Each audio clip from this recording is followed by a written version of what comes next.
Labą dieną visiems. Taigi, aš jūs motyvuoju apie projektą, apie kurį turbūt nedaugelis buvote susimąstę. Kadangi trumpai apie save, ilgus metus studijavau telekomunikacijas ir multimedijas, taipogi pats ilgą laiką naudojau elektroniką, kad įamžinti ir dokumentuoti savo gyvenimą Lietuvoje ir Jungtinėse Amerikos valstijose. Mano vardas Bernardas Bučas ir aš jums siūlau labai didelę plėtrą multimedijos srityje, kad dalykai būtų vizualizuojami kuo nuodugniau ir prieinami visuomeniai. Susirašiau čia keletą temų, apie kurias mes dabar ir pradėsime kalbėti. Taigi, darbdaviams internete publikuojama daug puslapių, websaitų, kurie siūlo darbą žmonėms. Taigi aš siūlau darbdaviams nufilmuoti, sumontuoti apie siūlomą darbą, jo specifiką, kolektyvą, menedžerį, savininką, kompanijos viziją ir kokio būtent darbuotojo ieškote. Ir tai būtų trumpametražis filmukas, kuris būtų patalpintas prie darbo skelbimų. Toliau, nekilnojamasis turtas. Manau, žmonės nori asmeniškumo. Tu nenori pirkti kažkokio turto, nežinodamas jo istorijos.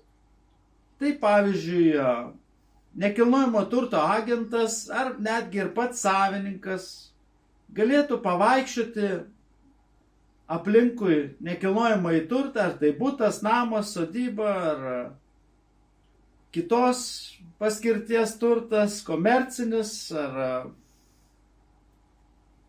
asmeninis, ir trumpai papasakoti, parodyti apie jį. Ir žmonės pasirinktų tikrai tą turtą, kuris būtų įamžintas video formatu. Ne tik nuotraukos ir aprašymas.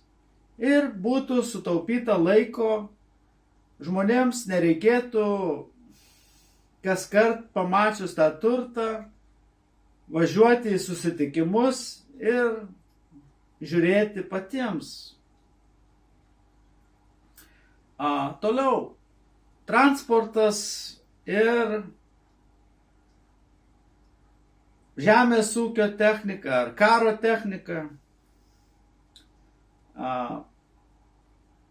Matau, kad daug automobilių pardavinėja, motociklų, laivų, lėktuvų, bet apie juos nėra sumontuota, nufilmuota video medžiagos ir apie tuos žmonės, kurie pardavinėja tą turtą.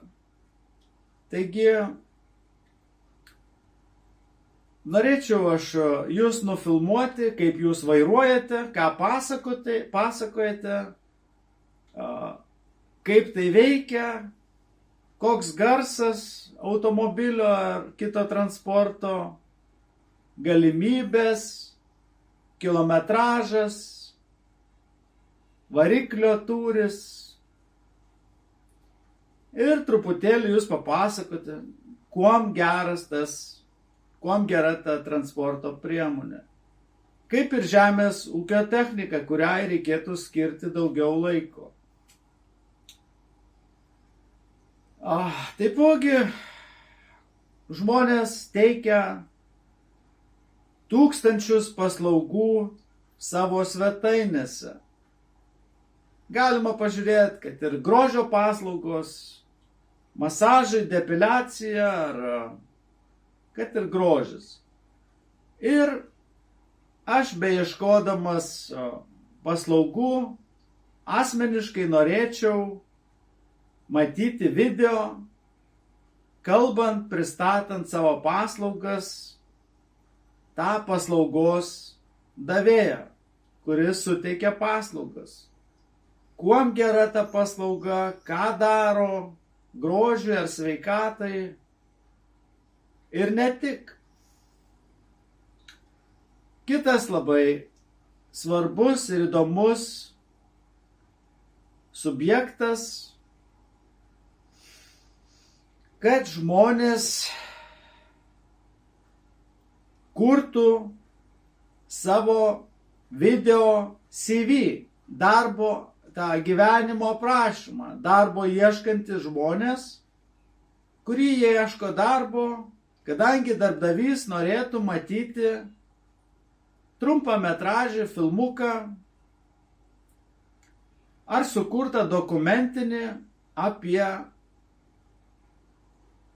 darbuotoją būsimai kompanijoje. Ir žmogus papasakotų apie savo gabumus, pomėgius, darbdavys išgirstų asmenybės dialektą, kaip jis atrodo, ne tik nuotrauka ar aprašymas, bet ir, kaip sakant, video CV, taigi labai platus spektras. Galima sumontuoti, pridėti nuotraukas pasiekimų, galima pridėti informaciją apie patirtį, apie expectations ir daug kitų dalykų, kuriuos galėtų jie sužinoti per dirbtinį intelektą, kaip ChatGPT. Ką ten kalbėti tame pristatyme. Ir būtų įdomu taipogi, kai pasikviečiate į interviu, darbdavys ir darbuotojas, įamžinti ir nufilmuoti tą visą pokalbį. O toliau einam apie socialinius dalykus, jeigu šitie nesocialiniai jums. Socialiniai dalykai yra, paslaugos grįžtam. Taigi, paslaugos gerai, grįžom. Taigi, pasimatymai. Jūs ieškote partnerės, draugės, draugo ir sutarėte susitikti. Ir jūsų susitikimas būtų įamžintas. Ar tai parke, ar restorane, ar gamtoje, prie ežero, prie upės, namuose, restorane ir taip toliau. Jūsų vizualizacija. Ir būtų nufilmuota pirmas jūsų susitikimas. Medžiagą galėtumėte turėti savyje, savo kompiuteryje,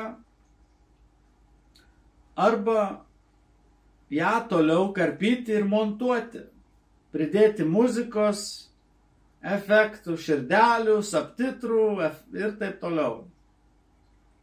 Labai platus spektras. Taigi ne tik krikštynos, vestuvės, taipogi nieks nebefilmuoja savo artimųjų žmonių laidotuvių. Ir tai reikėtų pradėti daryti. Kadangi jums per skaudu, bet jūsų palikuonims būtų labai įdomi medžiaga ateičiai turėti va tokias ceremonijas, kadangi daug kas gali pasikeisti. Taigi čia va šitas dalykas yra labai svarbus. Nuo pašarvojimo, mišių ir laidojimo. Žmonių veidai, emocija liūdna. Nereikia vien tik turėti silly nonsense, turėti dalykus, kurie jūs daro nerimtais, žaismingais, bet reikia ir rimtų dalykų. Taigi viskas turi būti subalansuota. Taipogi naujas trendas, kad draugai, partneriai, grupės draugų, pavieniai norėtų daryti podcastą. Tai yra susitikti ir įamžinti savo pokalbį, bendravimą. Galėtų jie susitarti temą, apie ką kalbės, arba laisva tema. Ir įamžintų, ar tai restoranas, klubas, ar namai, gamta, išvyka ir taip toliau. Taigi čia tik truputėlį jums siūlau paslaugas, kurių dar neteikėte Lietuvos teritorijoje. Ir ką aš dabar darau? Aš sukūriau 1000 darbo vietų multimedijos technikams. Ir sukėliau didelį poreikį įsigyti naujos aparatūros filmavimui, filmavimo kamerų. Taigi, ačiū, kad susidomėjote šituo projektu. Rašykite man, klauskite, užsakykite ir mes aptarę įgyvendinsim jūsų projektą. Ačiū. Viso. Iki malonaus.